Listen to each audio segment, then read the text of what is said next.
Welcome to the KIPS Podcast. My name is Tyler Valencia, and I'm the president of KIPS and Time to Train Fitness. I have a guest and I have a topic that I'm a big fan of. We're going to be talking about YouTube. We're going to be talking about online workouts, and we have somebody that I've known for the last few years. We have Kelly Favret. Thank you for coming on the podcast and being my guest and being willing to talk about online training, working out virtually, and all that kind of great stuff. Absolutely. I love it. And I love to talk. So this is right up my alley.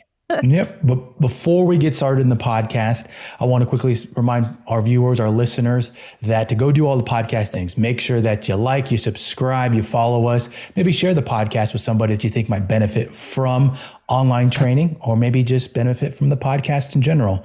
Kelly, before we get started with the main questions, I want to make sure that we give some background. Can you tell the listeners who you are, where and how you started in the industry, and what you're doing now? Yes, sounds good. So again, as you said, my name is Kelly Favret, and I have been in the fitness industry a long time now, probably, I don't even want to say, but like over 15 years. And I absolutely love it because I'm still doing it. And I started, I don't know, maybe like a lot of people, I'm not sure, but I was a person that took exercise classes, took group fitness, and just loved it. And I remember when I got started, I was taking a class at my local Parks and Rec, and one of the instructors came up to me and said, "Hey, we have a spinning certification coming up, instructor certification. I think you should come." And I thought, I don't know about that, because I had never taken a spinning class before at that point. But I thought about it and I said, heck, why not? You know, I can get paid to work out. And so I did it. And I came out of that first spinning class, which was during my certification, very sore and wondering what I got myself into. But it turns out that I absolutely loved it. I loved teaching it. I've loved everything about it. And since then, I've progressed getting other certifications, such as my group fitness, my personal training, strength and conditioning, and even went back to school to get a master's degree in exercise science. So that one person stepping out and asking me to join in really changed the course of how my life, my career has laid out since. So that is how I got into it. And it's a great job because I've moved around a lot. I can take it with me, and it's been a blessing. It's been a blessing. Yeah.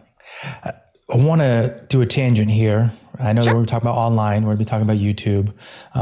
But I just recorded a podcast episode where I was talking about breaking in to potentially group fitness. Okay.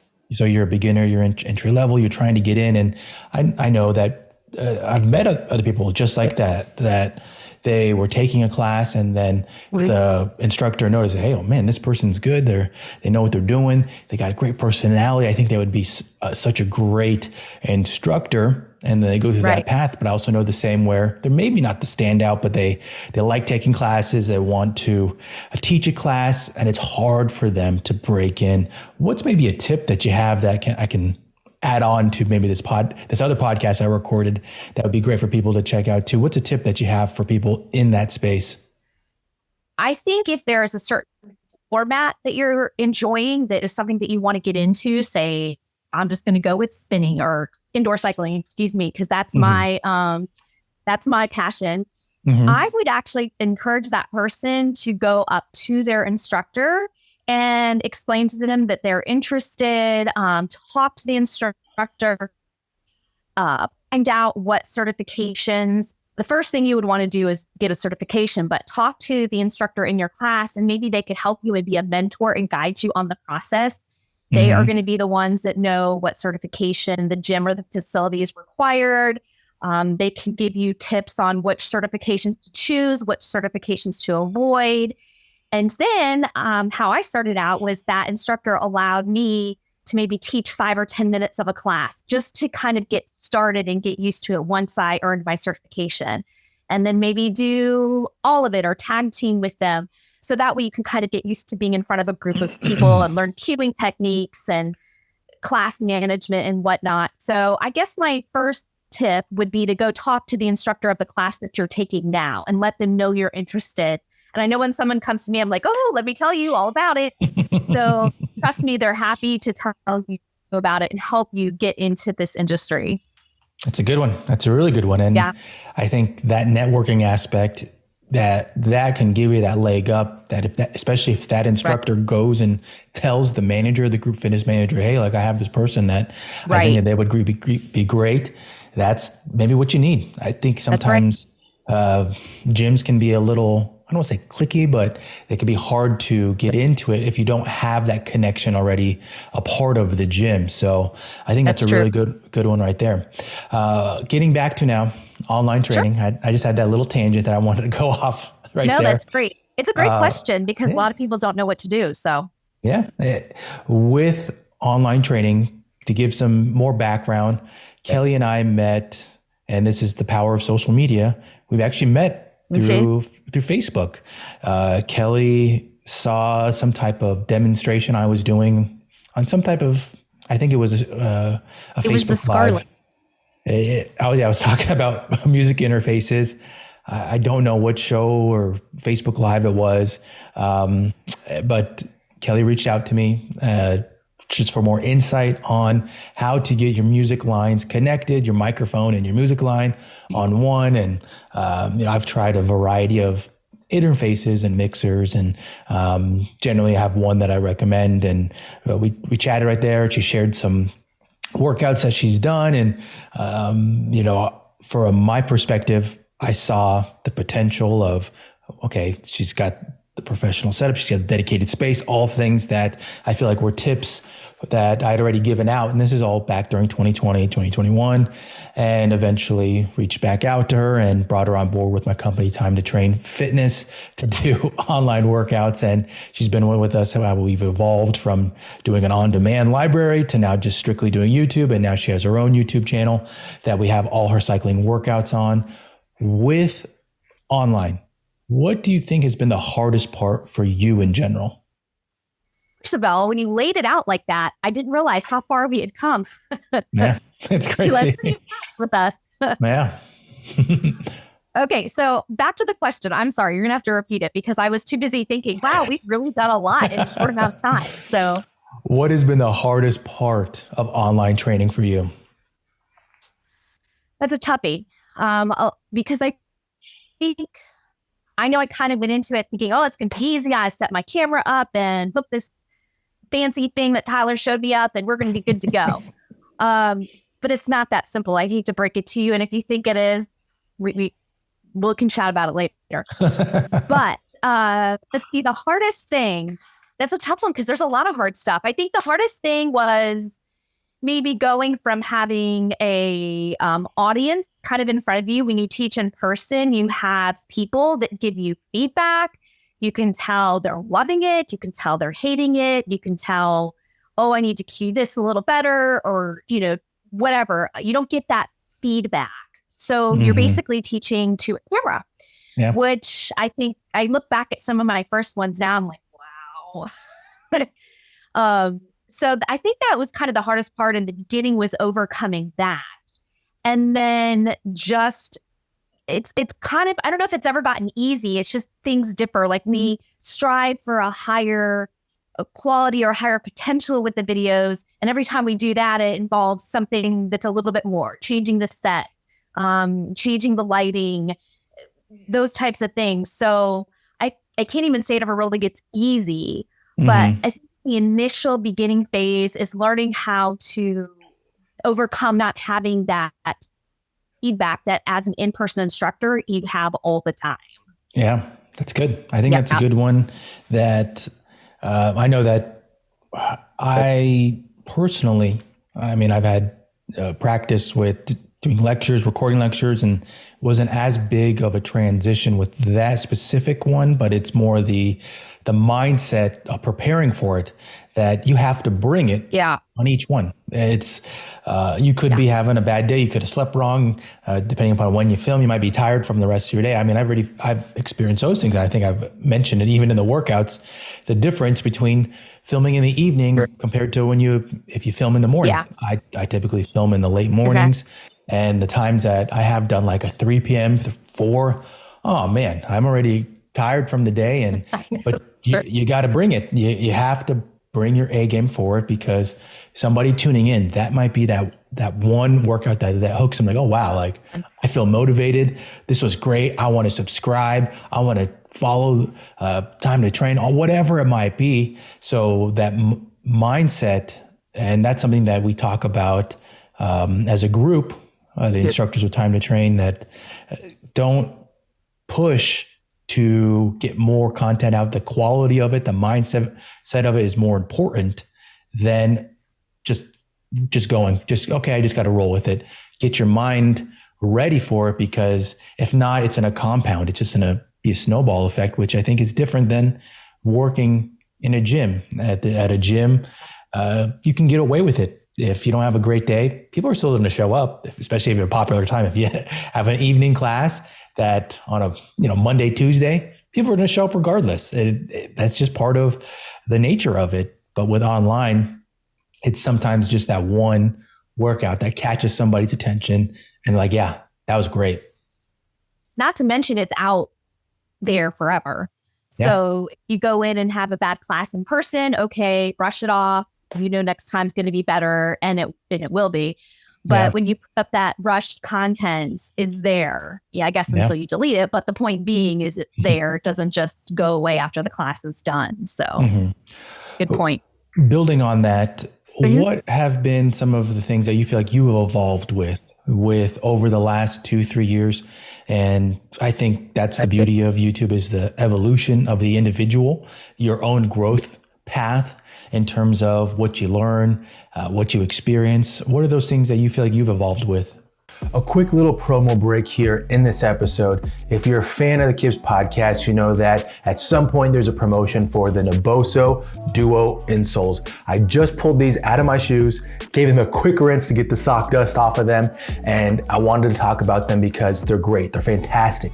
They make an impact on your daily life. If you sit at a desk or if you're on your feet, sometimes your feet just feel achy, or maybe they feel like they went to sleep. That's for myself. I felt like after working a full day that my feet did not want to go to the gym, work out, do something active, and it led to some bad habits. But with these, I feel more active. I feel I can do more things, and I've been using them for over a year now. With your clients, with your family, with your friends, share them, talk about them, see what they think, because they really do make a difference. If your feet feel more active, you're going to be more active, and that equates to being more healthy. Check them out. There's a link in the description. See all the products I have, and let's get back to this episode. My presentation on the video has come probably the furthest in my, I guess, my personality, if you will. Yeah. At the beginning, I think I go into instructor mode, and this is what we're going to do, and I'm not going to deviate. It's just when you're on screen, it's different. You have to, use more expression, almost like make everything bigger. I've learned, like if I make a small hand gesture, it's not going to show up as well as if I do something grand on video. So I think I've noticed that. I think I've come along. I hope I've come a long way in that. You kind of I've learned to let my guard down a little bit more when I'm on the bike versus just totally being in instructor mode. This is what we're going to do. This is how we're going to do it. Even though, like I said, I think that's hard because you don't have that audience, which we talked about a little bit ago, when you don't have that audience to feed off of, to feed off yourself. Yeah. And I think that takes time. I really do. Like I said, if I look back on my old videos, I was just very kind of almost robotic. It was still a great class, I believe. And, the workout was good. But for me, it was just very robotic versus adding in more just kind of fun, if you will. I'm not sure what word to use to describe personality, just more, laid back and comfortable. Maybe that's the word. It's more comfortable in the setting that you're in online. Yeah, I think as somebody that has edited every single one of your workouts, I know the evolution. Did you subscribe? It's one of those things that I've seen it personally, and the personality thing I think is the key for it, and that's something that we talk about, we work on, and that I tell individuals is personality is important, and that's one of the tips that I've gotten from a fellow YouTube couple that does online workouts, and that's been one that has helped me too, to be able to, I'll say, be vulnerable, but also share. But yes, Sure. I try to keep things in general in terms of dates. And if I am talking about a time, I'm generally talking about, I'll say that I'll follow that up with saying that at the time that I'm filming this, because of course it's out there forever, but letting people see your personality, I think, is the big key for online workouts, YouTube, because these days I think audiences, they want to connect with the person on the screen. They want to know more about them, because in a global market, there's so many. And that's one of I'll say my beef with YouTube workouts is that when I do research and I go look at what other workouts are out there that for the same keywords, so like I'll go type in cardio and I'll go look, they all look the same. Right. And it's a lot of the same. And a lot of them even are like I feel like filmed on the same set. And I believe that people, when they go to YouTube to find workouts, they should hopefully find more than that. And, with workouts, I think that's the separator. Yes, a lot of people can do, and I don't want to discount these types of workouts, YouTube workouts, where nobody's talking and it just has the timer, the music. I'm not trying to discount those. I'm just saying that I think it is harder to instruct with it. And so showing your personality, all those things, there's so many layers for it. Moving on here with the next question here. Let's say you have a friend or anybody that's listening to this and they're thinking, I never thought I should go into online. I don't know if online's the right path for me. What's a tip you might have for them that's maybe that they're thinking about, okay, should I give it a try? What's something that you would tell them? As an instructor or participant? Instructor. Okay, great. For me, it is the flexibility in the schedule that is key. When you are working at a facility, you have a class at 9 on Monday mornings, and you will be there every Monday at 9, whether or not it's pouring rain, kids sick, whatever, you have to be there at 9. Yeah. Doing online training, that was probably one of the biggest benefits to me. I have a family. I have 2 kids, husband, 2 kids.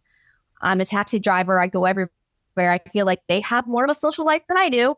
And to have the flexibility to film when I have the opportunity is great, or to teach my class when I have the opportunity, it's great. So whether that's at 5 a.m, 5 p.m, Sunday morning, Saturday, whatever works best for me, 12 p.m, I like that I have that flexibility. So I think that's probably like my number one benefit to doing online fitness, is just having that flexibility in my schedule, especially right now, the ages my children are, how much I'm involved. It's nice to not be committed at this certain time every day. Mm-hmm. So yeah, that would probably be my number one. It's a good one. I agree with that. That's the beauty of online. With the setups. It's true. And if someone has a full-time job, they can still do online fitness and work it around their schedule. Again, not having to be at a specific place at a specific time. So, oh yeah, I throw that in there for people that they're on the fence about it. Just start with something. In terms of, maybe you're just filming tutorials, maybe you're just filming reviews. Get that process going, that investment, and you never know what's going to come from. Maybe you think, okay, this time I want to actually film a workout and throw it up there, and you just kind of get that ball rolling with it and just starting. So one more piece to add on that I actually talked about this recently in a different podcast episode was that the access and the ability to put out good content or manage, whether you're doing YouTube or you maybe use a website that manages the content for you. There's so much out there that it's much easier. I mean, unless you know how to build a website and create memberships and all that kind of stuff, which is tough. You have so much out there that you can utilize. So it's accessible and anybody can do it. And I think that everybody should, if you're in the fitness industry or health industry, and fitness industry. So moving on here, we're talking about the tech side of it, because I think that that's one of the things that scares people with learning microphones, interfaces, lighting, all that kind of stuff. With yourself filming videos, do you enjoy the aspects of learning the tech side of it? And what have been some of your favorite aspects of it? So actually, I'm going to say yes to this one. I do enjoy the tech side of it. In fact, I always say that in my family, I'm the tech junkie. My husband wouldn't know how to turn the TV on if I wasn't here to turn it on for him. It's really not that bad, but So I actually do enjoy learning about it. And I feel like the equipment that we have with Time to Train Fitness is pretty straightforward, thankfully. So know that if you're not tech savvy, there are pieces of equipment, things that you can do that don't require a huge mixing board and, huge lights and all that stuff. But I think it's kind of fun to learn how to hook things up, how to make it better. You and I talk about angles a lot, getting the cameras just right. So yeah, I'm not afraid of it. I might ask a lot of questions, but I'll get it and we get moving on it. So yeah, I don't think that should stop someone if they really want to do online fitness. I don't think the technology should stop them, because we started basic, with a basic microphone and then we moved up again in that progression that we talked about earlier. So, if you start basic, that's fine. There is stuff out there that's easy to use and to get going with. It's not scary. Yeah. And we're talking about YouTube here. There's so many YouTube tutorials. That's how I learned a lot of it. And that's how I do YouTube tutorials.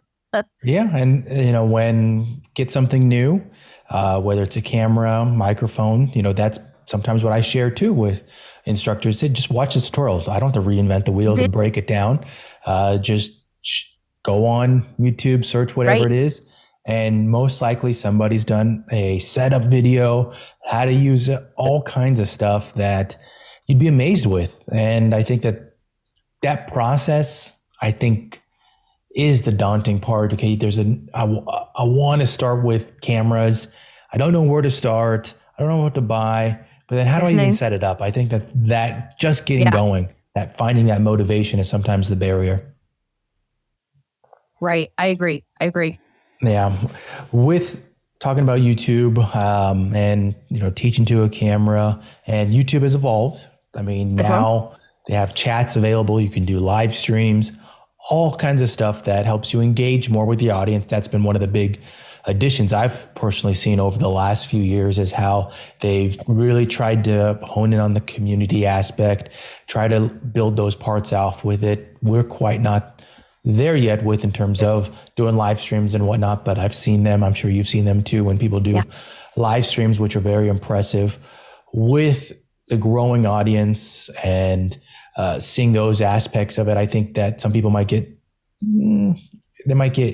a little hesitant when they're not seeing lots of views and they're not seeing people engaging it, but eventually it comes. That's always the thing people advise me. It'll come eventually. What has been your mindset in terms of, okay, I just got to stick with it. I'm not seeing X, Y, Z with it. How do I keep going? How do I put out my best foot? What's been your mindset with that? That's tough because it is hard. But I think my thing is I'm doing it because I enjoy it and I really like it. I love it. I love the flexibility. I love teaching. So I think that kind of drives me, and I have the Time to Train team behind me too. So, I love, the motivation, like you just said, you just kind of have to keep going and it will come, and you build it, it will come. And so I just have to do it because I enjoy it and go with it and hope that and pray that, the people are going to come, they're going to see it, they're going to like it. And eventually, the ball's going to get rolling. We were discussing earlier about Time to Train and how it went from 1,000 to 2,000 subscribers. It seemed like in an instant. So it just kind of like, you just have to, keep going and just, as long as you're enjoying it. I think if it starts becoming a frustration to you and you're really only seeing that, then that's the point where maybe you need to relook and either switch that mindset over to let's do this, let's have fun, let it show through in my workouts and people will see it and they will come. Or maybe, maybe online's not quite the right fit for you, or, you have to figure out what your goals are. Mm-hmm. So for me right now, I'm really enjoying it. I want to spread my passion of cycling. I want to, help people out there. I love to teach. So that's just kind of how I go with it. I try to let the other stuff bog me down too much. I'm going to add on a tip here with that hopefully helps the evolution process of it from more the back end of it. Because I agree with everything you said right there. I think that's definitely the mindset to have. And, but a growth in terms of the back end of it, this is where you might be looking at some tweaks. That's really the thing that I've realized the most with YouTube is that you got to be willing to adapt quick. You have to be willing to adjust and not be stuck with the way that you started.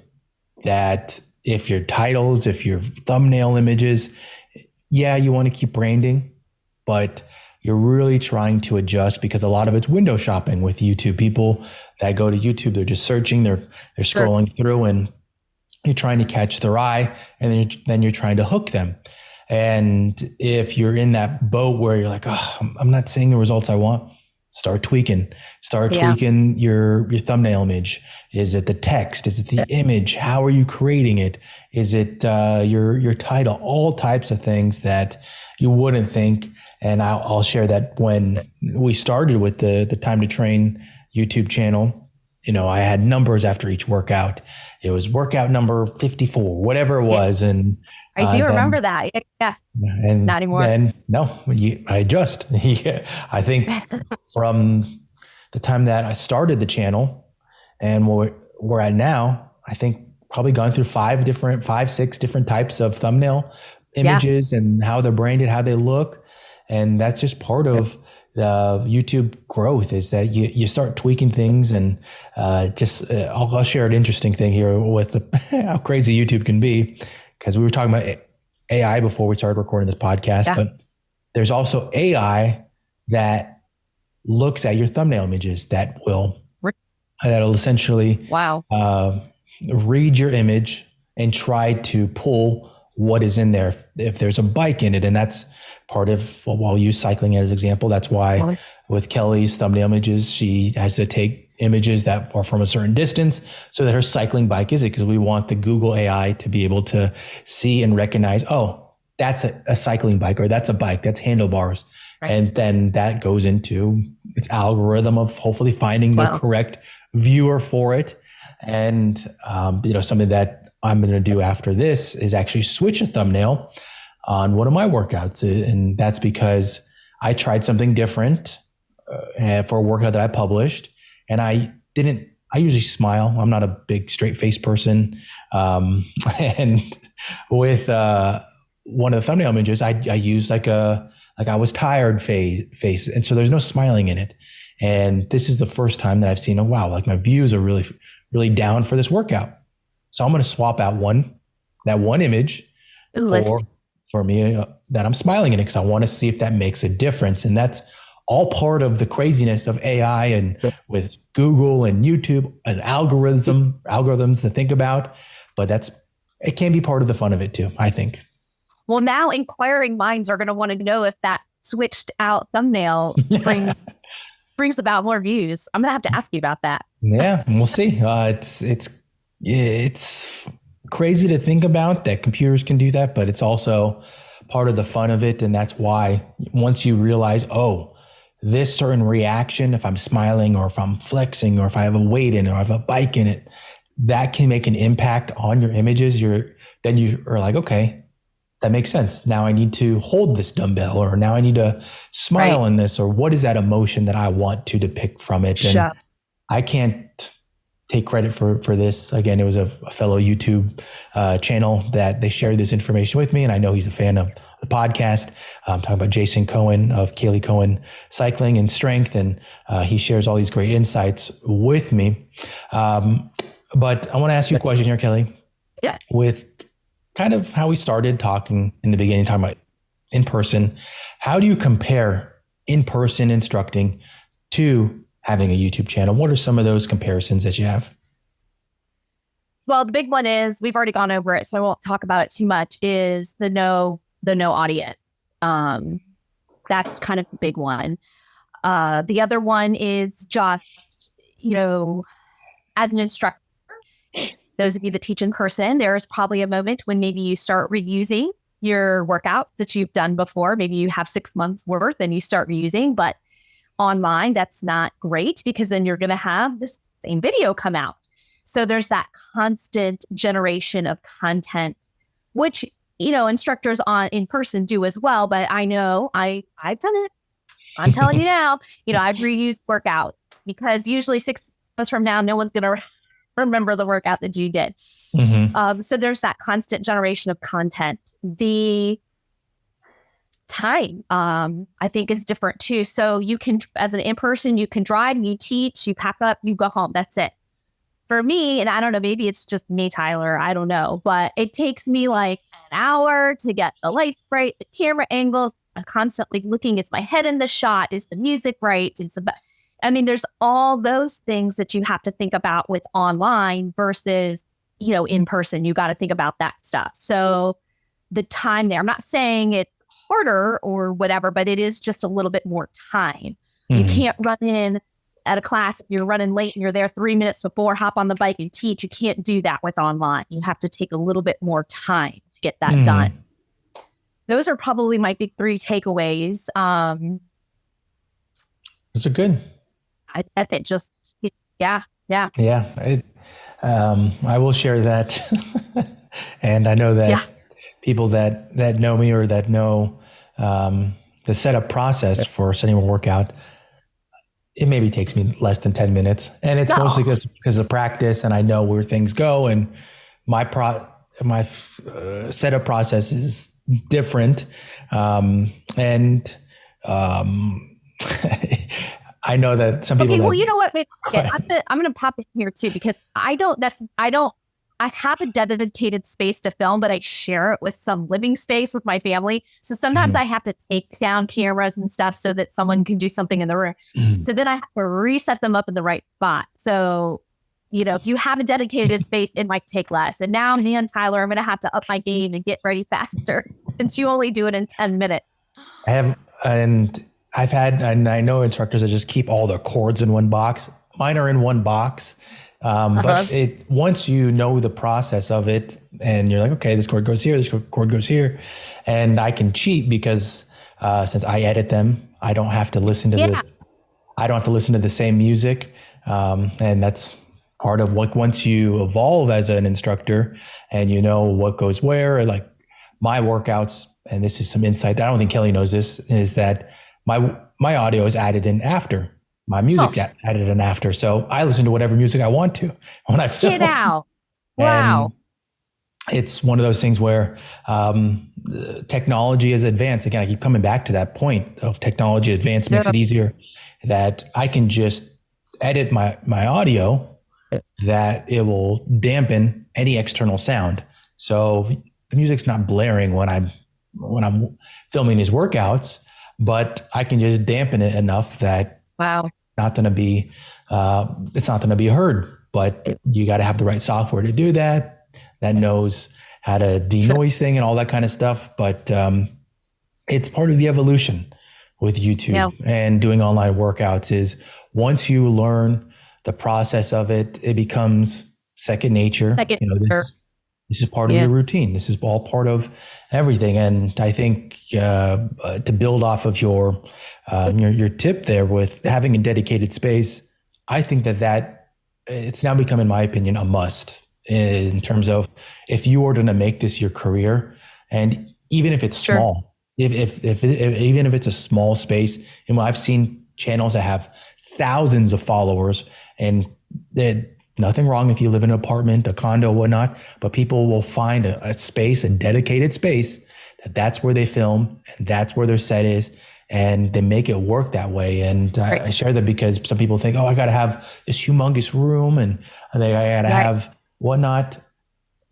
Where I film, and I'm in it right now, it's just a room. It's a elongated room, and but it looks a certain way because it's a set. And so having that dedicated space, it saves time, but it's all part of your brain and all that kind of stuff that helps viewers build into your workouts. That is true. That is true. So yeah, I have my dedicated, you can see it behind me, my dedicated space here, but the other half of the room, which I'm not going to show, is living space. And that's where, the cameras are, but it is nice because it's set up, it is ready to go when I'm done. So I do agree to have to set that up every time would be hard. And to expand on that, having a dedicated space, nobody sees what's behind the camera. I do know what your room looks like, and I've joked about that with other people before that. I know what each person's house looks like, but despite never being there. And I know that it's a shared space with your kids and somebody listening that might be in that same space. They're like, okay, I have kids. I have, there's toys are everywhere. And it could be a shared space, but nobody sees what's behind the camera. They don't know if there's a couch right there. They don't know if you have a TV back there or if you have laundry on the floor behind there. It's behind the camera. They only see what's in frame. That's the magic of it. That's true. That magic is film. Yeah. And to drive it home with having a dedicated space, my viewpoint on it is can people, and I have seen people that they film in the living room and you could see the couch right there. You could see the rest of their house. Mm-hmm. I've seen channels that have thousands of views, thousands of subscribers that are in that. I come from the belief of you want it to look, and it's part of your branding and why people are investing their time into it. But again, if you're in that space, I don't want to deter you to getting started because you don't have one. Yes, start where you're at and just build from there. It's true. It'll come. All that involved.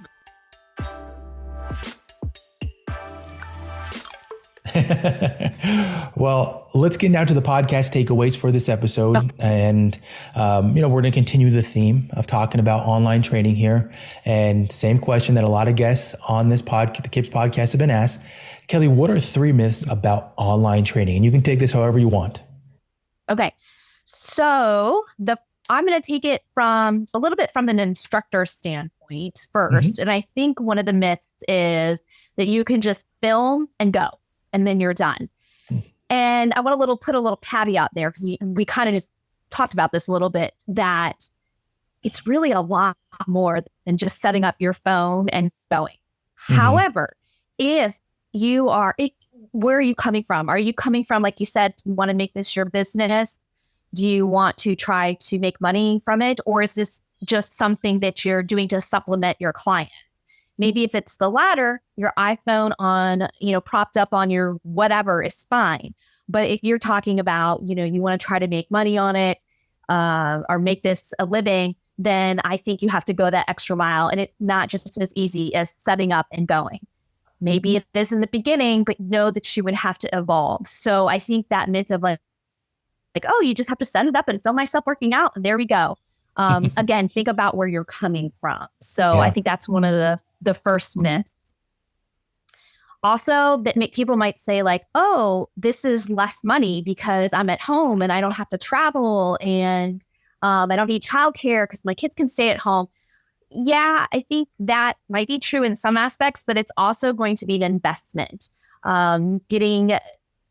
Maybe you start with your iPhone, maybe you need to upgrade it. You decide to need to upgrade a camera. Again, this caveat of how do you want to use your online videos for living or just to supplement. You have to invest in your microphone, your Scarlett, your mixer, your lights, your set, your paint, whatever you need to do. So I can't say that it is less money. You will have to invest, but what do they always say? You kind of invest so that you can get more out of it. Mm-hmm. But if you go in thinking I'm going to save a bunch of money, I can tell you right now that's not true unless you're just, in it for, just client supplication, which is totally fine. That's totally fine. Mm-hmm. And people will say like, for another third myth would be like, all you need is a Google account. You just pop up your YouTube, you can throw your videos up and you can go. And I'll be honest, probably when I started that, I thought the same thing. But then you start looking at that and you realize, no, we need to do some editing to the videos. We've got to have intros, outros. mixing of everything that Tyler, you do behind the scene, I just think is crucial. So yes, you do have a Google account. You can get your YouTube channel up and going, and that is true, but there's so much more to it. So it's not for the faint of heart. I don't think online fitness is for the faint of heart. If you want to truly make this a business, then you do need to spend time, you need to spend energy, and you need to spend money. Yeah. So those are kind of the three takeaways. There's a good. And the three myths I would say.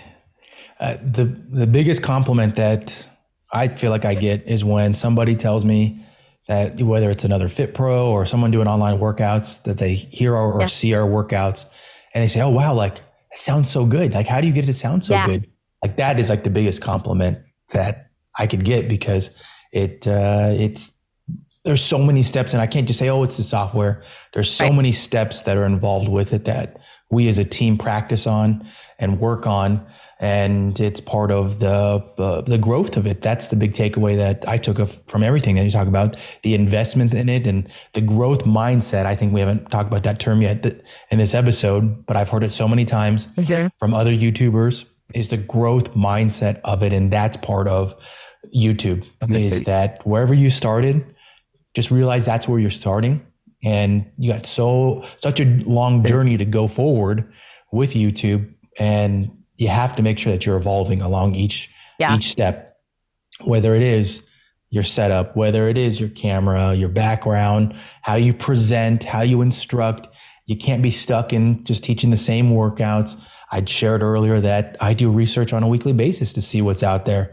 You might not like what, as I shared, that I don't like some of the workouts I see out there, but there might be some you can pull from it. I've watched so many different instructors, and if you're confident in yourself, and which I feel like a lot of people are in the fitness industry, you might see and be like, wait, I can do better than that. And that's kind of the good mindset to have, that you're thinking, okay, I can do this. But that's my add-on to Kelly's 3 myths there.